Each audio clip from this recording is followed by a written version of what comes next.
Do gamers really want longer games? This has been a question floating around the gaming community for years at this point, with it only becoming more and more prevalent as time goes on, and today I want to talk about it, both as somebody who's been playing games for a long time, and as somebody that has experience in game development. This topic has once again been brought into the limelight a couple months ago with an interview on the Kiwi Talks channel with Will Shen, the lead quest developer on Starfield. If you're interested in it, there's going to be a link at the top of the description for that video. Before I get into it, I do want to first say that just because this is what I think and what many people online think, doesn't mean you're not able to enjoy these games. The beauty of video games as a medium is that there's something out there for everyone to enjoy, so don't let mine or other people's opinions on what you think an enjoyable game is invalidate yours. And if you agree or disagree with what I have to say, go ahead and leave a comment down below, and I'll do my best to answer. I think discussions like this are really important when it comes to making better games for everyone to enjoy. In the interview, they talked about multiple things, but one of the topics was, are games too long? While I agreed with the majority of what he talked about, there was one part specifically that stood out to me, and that was when he brought up the fact that most gamers already have their long-term games. These are games like Fortnite or Overwatch that are constantly getting updates and new content to keep drawing players back in.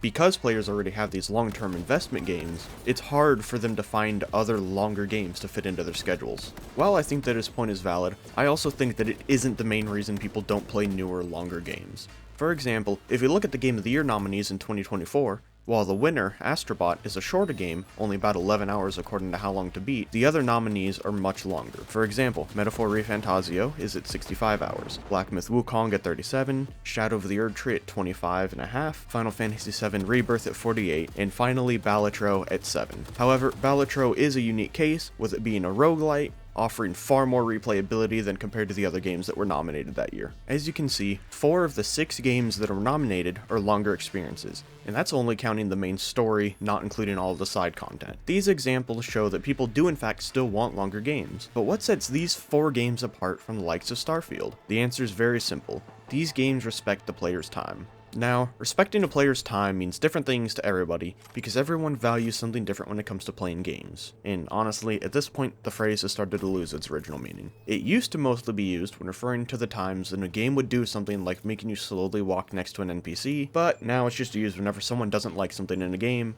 they see it as not respecting their time. What I want to talk about specifically when it comes to respecting the player's time is when it comes to games that pad out the playtime simply just to hit a larger number of hours played and to make their game seem artificially longer. You can see this in games like a lot of the more recent open world Ubisoft games, or even Starfield, going back to that as an example. Starfield, as a whole, doesn't really feel like it respects the player's time when it comes to a majority of the exploration in the game, and this is due to 2 big reasons. Most planets feel empty, and the constant reused content.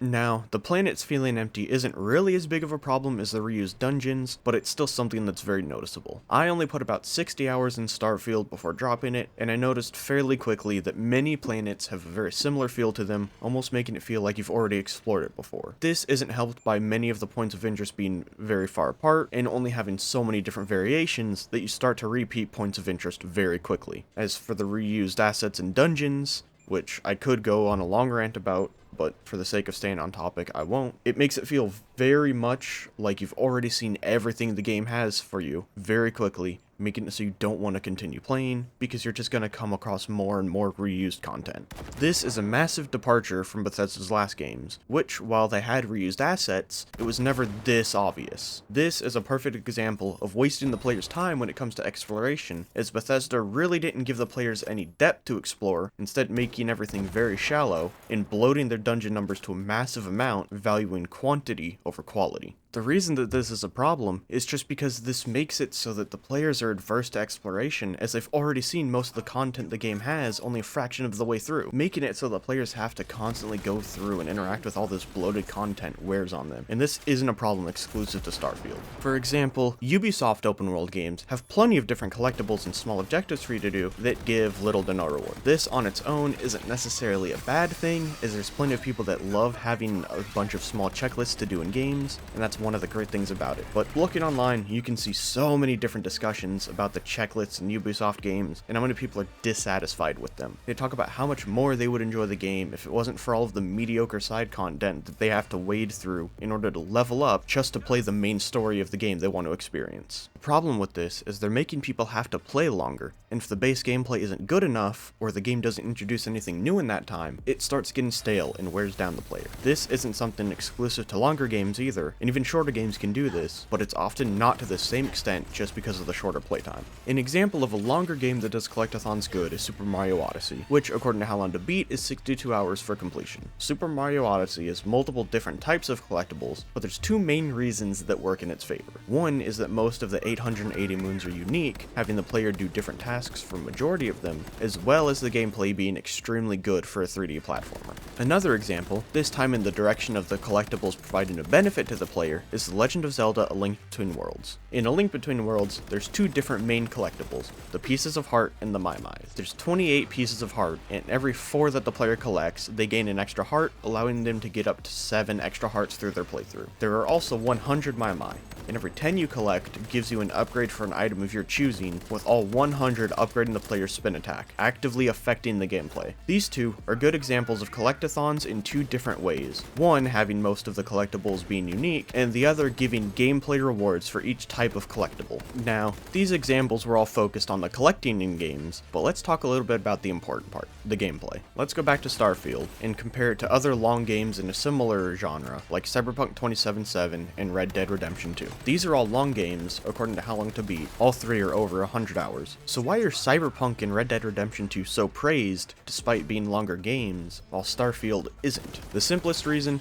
is that Starfield just isn't as good of a game as the other two, and there's a couple reasons for that. The first is the story. Whereas Red Dead and Cyberpunk are praised for the story and characters, Starfield just doesn't really have that. Its characters and story, while not the worst for an RPG, just aren't that well written and gripping, especially compared to Red Dead and Cyberpunk, which both have really strong story and character writing. When it comes to exploration, Red Dead and Cyberpunk's worlds feel more alive and lived in, like there's always something happening around you. You feel as though you're living in the world, whereas even if the player wasn't there, very little would really change. Compared to Starfield, the game just feels empty outside of a few main hub worlds, because you're just exploring empty planets in space. The world doesn't really feel lived in, it doesn't really give the player any reason to just stop and look around, and it makes the journey from objective to objective a lot more monotonous. I get that it's kind of the vibe they were going for with the whole space exploration thing, but it just doesn't really land that well. Now, the gameplay is a lot more subjective. While I do think Starfield is probably the best Bethesda shooter in terms of feel and gameplay, the quests honestly leave a lot to be desired. A lot of them were just go talk to this person, talk to a second person, and go back to the first person. It unfortunately makes most of the quests feel really dull and just not unique. It really feels like they just made hundreds of them to have a large amount of content. Once again, quantity over quality. Comparing this to Cyberpunk, which while there were smaller, more repetitive quests, like Delamain and Cyber Psycho fights, so many of the side quests in Cyberpunk felt fleshed out, and while there were less of them than in Starfield,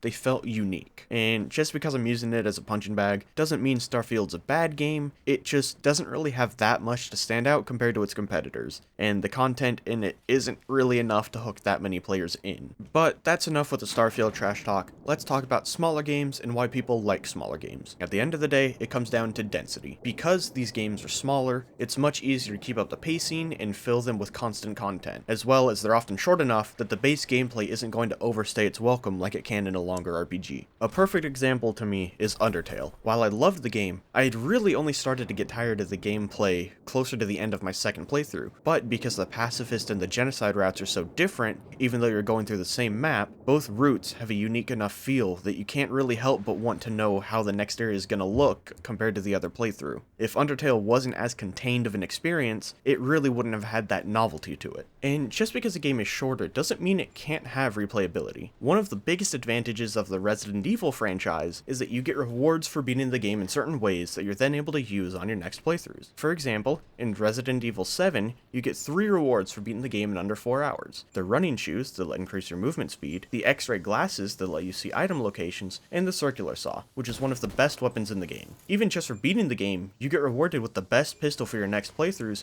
making each one of them unique and rewarding. The hardest difficulty, Madhouse, also requires the player to play in a different way, with items getting moved around and having more unique antique coins to find. Now, at the end of the day, people don't really just want shorter games, they want good games. And that's really what this all boils down to. There's so many games out there that if a game isn't good, regardless of its length, it's going to struggle. And it's really hard to do. It's really hard to make even a 5-hour game engaging for its entire length, let alone trying to make a 100-hour game engaging. But if it isn't, nobody's going to want to play it regardless of its length. All we want as gamers is good games that have effort and soul put into them.